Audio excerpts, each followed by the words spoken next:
E aí pessoal, tudo bem? Bom dia, boa tarde, boa noite, não sei que hora quem passar por esse vídeo vai visualizar. Aqui nesse canal eu compartilho a minha experiência com o carro 100% elétrico, em específico o BYD Dolphin Mini. Eu postei um vídeo ontem em que eu falei sobre as manutenções que eu tive com o carro após 73 mil quilômetros rodados. Então pessoal, hoje eu estou gravando esse vídeo que eu estou indo na BYD para eles fazerem a avaliação, para analisar realmente qual a peça que está danificada, conforme eu disse no vídeo passado. Levei ao meu mecânico identificou que as duas pinças de freio dianteiro vai precisar trocar, está com uma folga. Ele falou algo relacionado a embuchamento, não entendo muito bem sobre isso não. Enfim, não sei se aí no vídeo dá para vocês ouvir um barulho batendo. Eu acho que vai dar para ouvir sim. Então, é o amortecedor do lado direito. Vou passar no quebra-mola agora. Não dá para ouvir. Enfim, o amortecedor eu troquei tem 4 meses. Então eu acredito que a garantia vai cobrir esse amortecedor, as duas pinças de freio. Conforme eu havia mencionado, o volante está descascando, a garantia já vai cobrir. Foi feito o pedido, agora é só aguardar.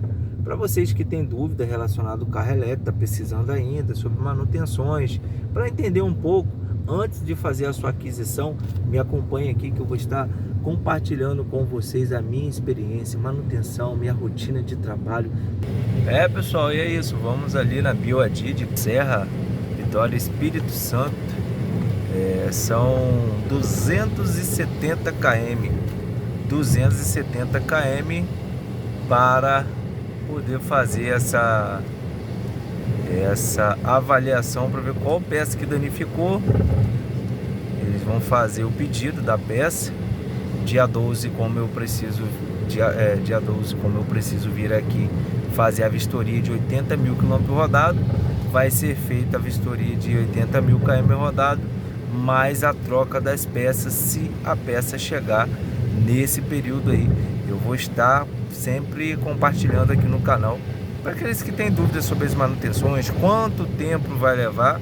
Até o momento rodamos 172 km e tenho 188 de autonomia ainda, falta 95 km para chegarmos na BYD. Está marcado para 8 horas, a projeção está dando que vamos chegar lá às 7h57 da manhã, mas vamos ver, né? Chega ali dentro de Vitória, ali tem um pequeno engarrafamento. Fala pessoal, acabei de chegar aqui na BYD. Vamos ver ali o que o mecânico está falando sobre a manutenção do carro. Fica ligadinho aqui no canal que eu vou estar apresentando para vocês qual o problema que foi detectado aqui e se a garantia vai cobrir.